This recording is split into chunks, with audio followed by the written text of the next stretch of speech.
clicking sounds, sounds that reveal the presence of radioactive rays.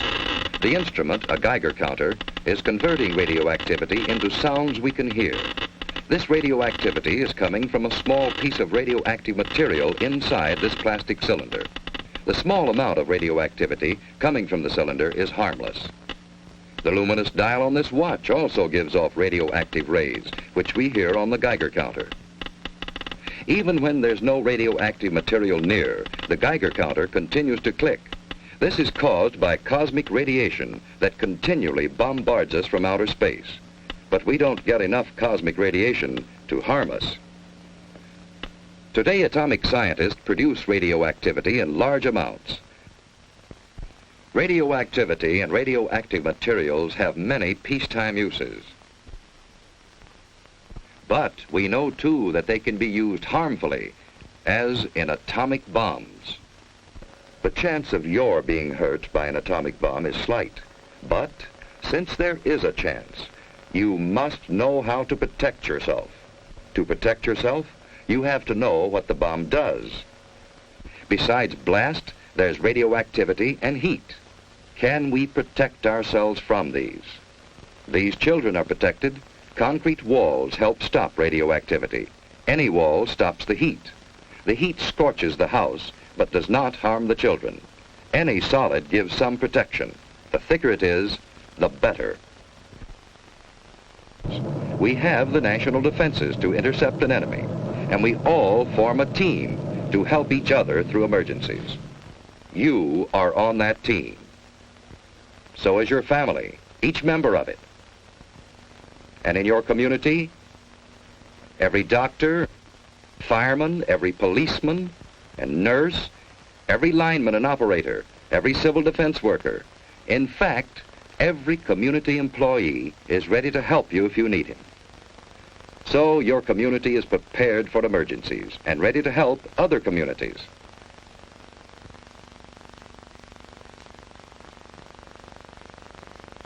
We have state and national headquarters for civil defense. And your city has a civil defense corps. We have a warning system and a system of defense.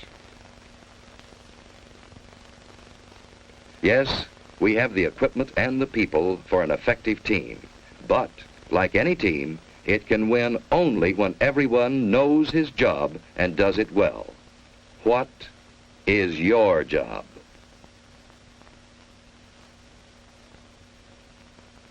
What if a warning siren sounds? What should you do?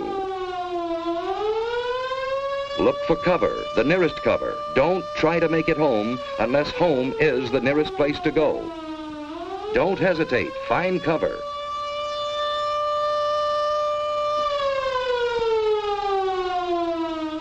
Everyone is in on this. Strangers will understand. Finding shelter quickly may save your life. If you can't get into a house, get behind a wall or a steep embankment on the side away from the city. Civil defense teams will go into action immediately. If you're home, you've work to do. Hi, Susie. Everything's fine upstairs. How are you doing here? Okay, I guess. That's good. We repeat, cover windows to protect against the possibility of broken glass, heat, and radioactivity. Turn off fires. If you are home and are not assigned to civil defense duties, go to your prepared shelter. Those who are in shopping centers, go to prepared Well, shelters fire in the kitchen's immediately. out. Now we'll go down the In basement. this practice alert, we are assuming that the attack will come on the waterfront area. See, it's just practice. All this rushing around for nothing. Now, there's just where you're wrong. We need this practice. Now, come on, let's do our job. That's good thinking. We all need practice. Here's a clean, well-prepared shelter in the basement. Ted and Sue have a battery radio, and they have soda ash and stirrup pump fire extinguishers. They have other emergency supplies, too. A flashlight, a well-equipped first aid kit with plenty of bandages, tape, and scissors. A Red Cross first aid book, a few cans of food, a good supply of water, blankets, and an electric lantern in reserve. You know, Susie, this stuff would come in handy on a camping trip. I'd a lot rather be on a camping trip. Say, what would we do if we didn't have a basement? At school, they told us we should be away from windows and behind double walls. You know, like an inside hall. Ted's right. If you live in an apartment house, you can't all go to the basement. Head for a shelter area. If none is marked for you, find cover away from windows and in a hallway if possible. Wait for the all clear. Be calm. If you're on the playground, run for shelter. If you're in the schoolyard, get into the building. Move quickly, but in good order. Inside, go to the shelter area you've been assigned. Take your place on the floor. Here's one good way to protect your eyes and neck in case of a bombing. Wait for the all clear. So far, you've been watching a practice drill. But what if there is a bombing that comes without warning? What is your job then? Find cover immediately. Don't look at the flash. Stretch out. In about 1 minute, the immediate danger is past. Then head for safer cover. Another bomb may fall. Get indoors if you can. Shed your outer garments. They may have radioactive particles on them. If you're home, take shelter and stay down for about 1 minute. By then, the danger from radioactivity, heat, and blast have passed. Protect your eyes and neck. Let's get things shut up. Sue found shelter under her bed.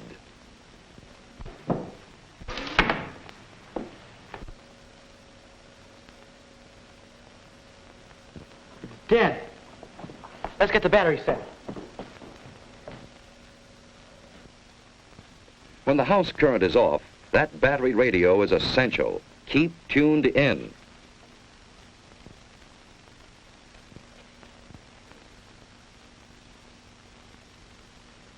The airburst of 3:01 p.m. was zeroed on Union Station. Heavy damage extends from about 14th Street north to as far south as the waterfront. You know, we're lucky. To Western. That blast was miles Stay from there. undercover unless you have civil defense to... I've just been handed a bulletin. There's been an underwater burst at the waterfront. Water thrown up by the bomb is falling as mist and rain, and it is radioactive. Avoid this radioactive mist and rain. What does he mean which the by wind is blowing south from the radioactive river. mist? All According to what residents Dad give said, necessary the precautions. radioactivity gets into the mist and rain. And if the mist or rain gets on you, it's apt to make you very sick. What would you do about it? I'd scrub thoroughly with a detergent and water. What's a detergent? It's something like Mom uses when she washes dishes and clothes. Don't drink tap water. It may be contaminated. Ted and Sue are waiting for the all clear.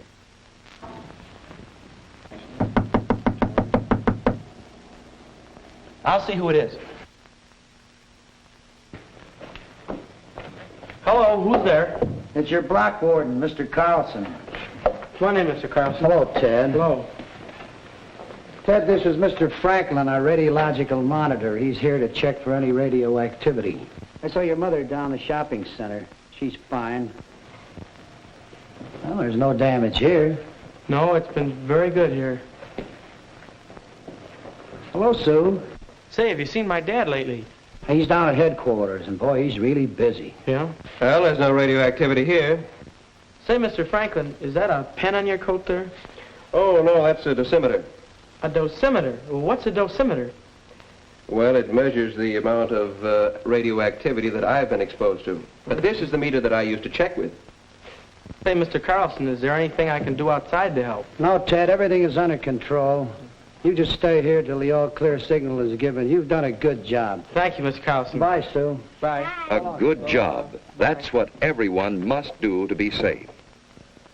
Doing a good job means simply following the rules in an alert or an attack and waiting until all is clear again. In this early and troubled stage of the atomic age, our very lives may depend on always being alert.